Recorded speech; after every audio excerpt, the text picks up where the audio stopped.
నందమూరి అభిమానులు ఆశించినట్టుగానే దేవర చిత్రము box office దగ్గర కాసుల వర్షం కురిపిస్తుంది. ఈ యొక్క చిత్రము డివైడింగ్ టాక్ ఉన్నప్పటికీ కూడా 3 రోజులలో కూడా ఎక్కడ కూడా కలెక్షన్‌లో డ్రాప్ అయినటువంటి సందర్భం లేదు.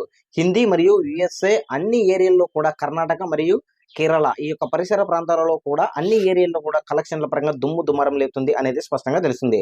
అయితే ఈ యొక్క చిత్రము ఫస్ట్ రోజు కలెక్షన్‌లు మనం అబ్జర్వ్ చేస్తే మటుకు 172 కోట్లకు పైగా కలెక్షన్‌లు సాధించింది. అదే విధంగా రెండవ రోజుతో పోలిస్తే 243 కోట్లకు పైగా కలెక్షన్‌లు సాధించింది. ఇక మూడవ రోజు కూడా ఈవినింగ్ అన్న టయానికొచ్చేసి ఈ యొక్క చిత్రము 320 కోట్లకు పైగా కలెక్షన్‌లు సాధించి, నాలుగవ రోజుతో 400 కోట్ల వైపు పరుగులు పెడుతుంది అనేది మనము స్పష్టంగా గమనించుకోవచ్చు. ఇప్పటికే వచ్చేసి యూఎస్ఏలో వచ్చేసి బ్రేక్ ఈవెన్ అయినట్లయితే స్పష్టంగా తెలుస్తుంది.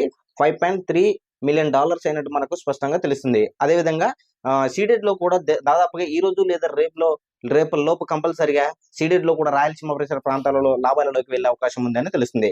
ఇక నైజాం ఏరియాలో కూడా కలెక్షన్ల పరంగా బాగానే వస్తుందని తెలుస్తుంది.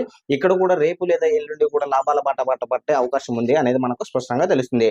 సో మొత్తానికైతే చూసుకుంటే అన్ని ఏరియాలలో కలిపి ఈ 2 రోజులలో కంపల్సరీగా బ్రేక్ ఈవెన్ కంప్లీట్ అయిపోయి లాభాల బాట పడుతుంది అనేది మనకు స్పష్టంగా తెలుస్తుంది. అదేవిధంగా దసరా సెలవులు ఉండడము, అదేవిధంగా దసరాకి అంత పెద్ద సినిమాలు లేకపోవడంతో కంపల్సరీగా ఈ యొక్క చిత్రం దాదాపుగా ఇంకో ఒక 20 రోజుల వరకు కలెక్షన్‌లు తగ్గే అవకాశం అయితే లేదు అనేది మనము స్పష్టంగా గమనించుకోవచ్చు.